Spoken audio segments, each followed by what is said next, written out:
Hello, everybody, and today we are with Greg Pomeroy. Thanks for being here, Greg. Absolutely, Dwayne. Thanks for having me here. Now, you recently did an acting job, right? Tell us a little bit about it. Yes, a short film just came out called Ooze, and Mm-hmm. it's just in time for Halloween. Uh-huh. It's a story about overbearing parents and a son who kind of loses it and eventually does harm to his parents. And I'm obviously the dad, and it was a lot of fun to do. So you get killed in this. I do. Awesome. We don't actually see how I get killed, but he's got a briefcase full of ooze, and the next thing you know is he's loading a couple of livers into a cooler. So it, I think it's a drastic way to lose weight, frankly. That's great. Now, how long did the shoot take? We did it in 2 days. Mhm. It was in Boston, and we have to give a shout out to Matt Rollins, who was the director. It was without a doubt the most professional shoot I've done yet. It Yeah. was very fun, very well organized, and just kind of a blast to be involved. That's so cool. And how did it come about? Did you audition or did somebody find you or? Well, I'm signed now by MTM and Mannequin, and I also do an awful lot on Backstage. Mhm. And I saw it listed on Backstage. I applied, I auditioned, and got the role. That's amazing. That's so Yeah. cool. And it's so funny because I'm always talking about how people over 40 think that there's no roles in this business, but there's a lot, especially because the pool becomes a lot smaller, right? Yeah, I think that's exactly right. My assumption is that a lot of long-term actors kind of retired through COVID, Yeah. and there is a lot of work available for people over 40, and even for as I'm 64, there's a ton of work playing, doctors, lawyers, parents, grandparents, Yeah. bankers. There's just a lot out there. So, I would encourage anyone Mhm. if they're interested in this, even if they're a little older, go for it. There's a lot there. Yeah, and it's funny because I'm always telling people, especially the older people, to do kind of photos and videos that can show what you can do. And I know that you do a lot of that. I mean, you even make up commercials and things like that on Instagram. What made you start doing that? So as I went through Casablancas, I listened not only to the acting tips, but a lot about social media. I am a retired orthopedic surgeon and avoided social media. And so Instagram became my professional channel, if you will. Mm. And I try to put clips of the different musicals I've been in. I have been creating some kind of comedic commercials, and I just like putting it there. And the feeling is that if somebody's interested in me and they go there, they get to see a range of my talent and sort of a range of what I can do. Yeah, it's like a living portfolio that you can constantly add to. It's interesting. Yeah. I'm always telling the story of a friend of mine, Max, who was about 60 years old, who started at John Casablancas, learned how to do photos and videos, and just completely went wild. Took pictures of himself in every genre you can think of. He had like 5 or 6 pictures of him as a cop, 10 pictures as a doctor. He had a big plastic container that he would carry around. And he ended up in one year in, I think, 6 or 7 different movies. He was in Spider-Man. He was in something about the galactic, I don't know, all kinds of amazing things, all Right. because anytime anybody said we need a cop or a doctor or this or that, he had a photo and sent it right in, and he was, at the top of the list. That's what I'm Right. always telling people, like, don't wait until you get the audition to do the videos. Do the videos first and see if you can, No, use it. Dwayne, I think you're spot on. In both my MTM and Mannequin portfolios and on Backstage, I don't have just stock photos. I have those videos there as well. Yeah. And it's interesting. I've had 2 or 3 people find me and ask me to apply because they saw something and it fit their conceived ideas of what they were looking for. Yeah, that's great. That's amazing. Now, let's say you could have any job you want for over the holidays. What would it be? Well, I just got it. Oh, I just got a lead role in "It's a Wonderful Life" live radio play, oh, cool. which is basically the movie put on by 5 actors as if it's a 1947 radio play, and they're all doing all the parts, all the voices. They're making all the noises and sounds, and it's appealing to me because several times during the play, I talk to myself as 2 different characters and different voices and things like that. And so that play goes up starting the end of November for the next 3 weeks into the middle of December. So that is actually my dream of a job for Christmas time. That's so cool. You don't even have to worry about makeup or wardrobe, right, for that? Well, you still will because you'll be period. You'll be in period costumes for the 40s, but it's Wow. not like you're not doing a lot of heavy makeup like you would normally for theater. Yeah. And I think certainly makeup for theater is different than makeup for the camera. And Yeah. this will be more like camera makeup. It's just very light. Make me maybe look 61 instead of 64. Now, have you guys done any rehearsals for that yet? No, it's actually it's an equity theater. So it's my first time in an equity theater, and it's 2 weeks of rehearsals, which is different. Most of my theater experience has been community, and it's been 6 weeks. And so Yeah. I've got the script. I'm already working on my characters because it's off and running. Yeah. So that starts in another 10 days. And it's again a whole different experience. I have to be in Vermont. I live in Maine. Uh-huh. We do have a place there, so it's about 30 minutes away, but I'll be in residence for 6 weeks through the whole production. So That is so cool. That's going to be so fun. The yeah. reason I ask about if you had any rehearsals, because that's probably one of the most fun things to do, whether it's a play, a movie, a TV show, whatever, is rehearsals or table reads for upcoming events, because Mhm. you can try things, you can, kind of feel it out.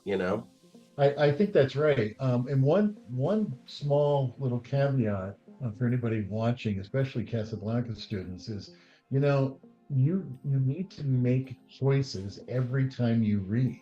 Hmm. Now they may not be the choice the director wants, Right. but that director will tell you, okay, that was great. Now try it with it's. But you have to make a choice, and when you Yeah. do, it gets their interest. And even in table reads, as you start the first table read, I will have all of my voices down, and then if they want different ones, they'll tell me. Yeah, and that's kind of what I tell people when it comes to your audition material, your monologues, your commercials, because you should know how to change them up. People get really stuck doing them the way that they rehearse them over and over. And I'm like, if you go to an audition, especially for a movie or something of that nature, they're going to say, do it happy, do it sad, do it slow, do it fast. And you Right. have to be able to turn it on and off. So it only behooves you to be able to not get used to doing it a certain way and to be able to really mix it up. In fact, I was listening to an interview yesterday with Laura Linney, and one of the things she said was that the things that helps her is to, when she's rehearsing a script, to do it in different ways, not just emotions, but she'll say, do it as if I'm deaf. I'll do it as if I'm blind. I'll do it as if I don't have the ability to speak English. All these weird things, because then it puts you in that situation. So it's kind of interesting. Well, I think that points to the strategy of all of this, right? Mhm. Is if the first time you thought of this character as happy is when the director asked you, that's not nearly as powerful as if you thought, okay, what would this be if I were happy? What would Right. this if I were stressed? What would be, and the more you practice it, the easier it is to Yeah. slot into that that sort of demeanor if you're asked. You know, in musical theater, that happens a lot. They'll ask you to bring 32 bars of a piece sung in the style of whatever that music is.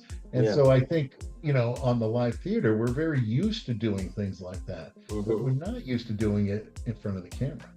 Right. Yeah, it's interesting. And you know, I think if you're a person who just lives in the world, you're equipped with the ability to show emotions and things like that. So it's not Yep, some magical, mystical thing. It's just about focusing, right, yep, on yep, how you react to certain things, yep. you And know. see, I think there are some people who very naturally have a Hmm. conversation. You and I just have a conversation, and it's Yeah. animated and it's fun. And Yeah. then there's some people that get hung up that the camera's on them, and Yeah. instead of having that same conversation, there's a little bit of a freeze because the Yeah. camera's on. You should Yeah, be able well, to. and you know what? I totally can relate. When I was in my early or late teens, before I did stand up, which the reason I did stand up comedy was to get over stage fright. I thought the best way to get over stage fright is to be all alone on the stage, ready to die, and then I'll get over it. And it did. It took four Yeah, years, but that's yep, exactly what happened. And I used to be so nervous, you know, yep, vomiting and all this kind of stuff. yeah. And then, No, that's right. you know, I did the same sort of thing. I did a master course in improv comedy ah, because in my professional career, I spoke over 100 times nationally, internationally, and I yeah, was just petrified. And so when I did that master's course in improv comedy, there's nothing like not having any idea of what you're going to say and hmm, have to come up with something. And you know, and then when you do die, you realize it wasn't that bad. You right. know, It's not the so worst thing that could it's happen. not the And worst thing, and so the fear goes away. yeah, and conversely, with the improv, I find that one of the best things that improv ever gave me was the idea that when I do have lines, there should be really no problem. You know, That's if you exactly. don't have lines and you come up with Yeah. stuff, you Yeah. know? No, I went from improv to stand up and found stand up was so much easier because I kind of knew what I was going to say. Right. And you know, I don't ever when I do stand up ever do anything verbatim. I just Yeah. know the topics and Mhm. I don't worry about it because the improv proved that we come up with something funny and as you know, part of stand up that's absolutely hilarious is when something is not on script, Right. somebody in the audience says something and you just go with it, you know, and then start laughing yourself. And that's what the improv definitely gave me the confidence to be in front of a camera or to be on stage or to be speaking, you know. Yeah, I find with at JC, the majority of the students really are the best with improv, especially because I like to do improv not in the traditional way. I like to Right, do it in the way of a TV talk show, and each person right, is a star, because that's why that everybody gets into this business. I want to be a star, I want to be, and then hopefully they find that the actual yep, journey of it is really as, and if not more satisfying than becoming a big star or whatever, you yeah, know. that's right, that's right. So yeah, improv is a great thing. Well, that's great. It sounds like everything's going really well for you, and it's funny because you are one of the people I'm always talking about. You live in Maine, and you're getting jobs. This wasn't Mm, really yeah, possible before the pandemic. Before the pandemic, you had to go to New York, you had to go to LA. that's right, Now that's right, you know, before the pandemic, the only people that did self-tape auditions were working actors who people knew. You know, right, it wasn't like right, everybody got to audition by camera. Now right. you can be in your living room in Timbuktu and become a Yep. movie star. You know, it's amazing.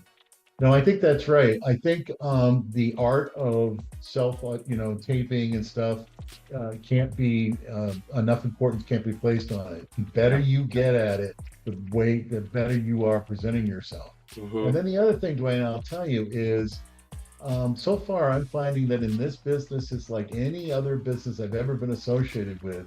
It's Hmm. about relationships. Yeah. And Yeah. when you show up camera ready in costume 20 minutes before your call and you know your lines and you take direction and you're fun to be around, that carries a lot of weight. So Yeah. you've got to master the self-tape auditions to get to the live situation. But I am amazed how many times on a live set people are late or not ready or don't have their lines done. And so you just by default start to separate yourself from everybody else. Yeah, the cream rises to the top in those Mhm. situations, and in auditions, that's why it's really important for people to remember that this is a business. It's professional. It's a lot of money on the line usually, and people's Mhm. reputations and things like that. And so, even people who have some experience sometimes are like, I don't need to go to JC, or I don't need to learn how to do a video or whatever. I know how to turn my camera on. And it's like, no, that's probably the most important things you get out of JC, other than practicing, the improv, the reading of lines. Really, it's getting the information of how to make the proper professional audition material so you can go and start auditioning. Do you agree with that?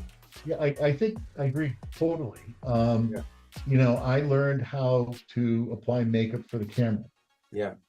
Huge, because Yeah. my acting range is 55 to 75, and with my hair color, which can change, and with makeup, I can look 20 years different. It Yeah. is entirely different than anything I would have done at the theater. Yeah. And I think that what JC did was give me the groundwork, Yeah. the basics to be able to start, and then to be able to go back and look something up as I encounter different situations. And Hmm. so I think you're absolutely right. It's one thing to kind of practice how to do improv and how to read sides and things, but I think the students have to also focus on the how do I make a self tape? How do I present myself on a resume? How do I, those things are equally as important.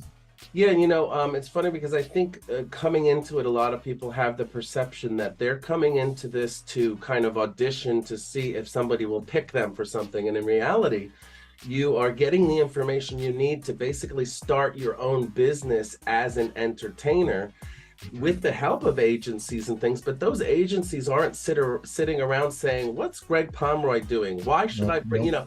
You have to kind of put yourself in front of them, right? So I think that's a very key point. Yeah. When you get your first agent, the agents are typically big agents, and they're sending out the auditions to hundreds and hundreds of people. Yeah. And they're not isolating out, what is Dwayne Dunleavy doing? What Right. This is the perfect role for Greg. That doesn't happen. Right. You've got to get enough success till you get a manager Hmm. who says, "Wow, I can really work with Dwayne or Greg, and he or she's going to make money because they're getting you." That's when someone goes, "This is a perfect role for Greg." Yeah. So this first step is about you really working hard Hmm. and taking, even if gigs don't pay that much, taking them to get experience, to get your reel, to get the how do I do this successfully. Yeah. And so I think that's right. A JC student should not be thinking that they're going to be a star, at the end of the course. It doesn't work like that. Right. And it's funny because I always tell people, imagine that you are everything right now. You're the CEO, you're the stylist, you're the manager, you're the Right. everything.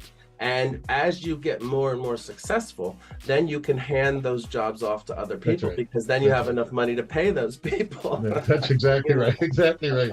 The other thing that I find fascinating in both theater and in acting for the camera is Yeah. you don't get a lot of feedback. Right. So you don't get a lot of feedback when you don't get the role, and you don't get a lot of feedback when you do get it. And Right. so I have learned to very nicely ask.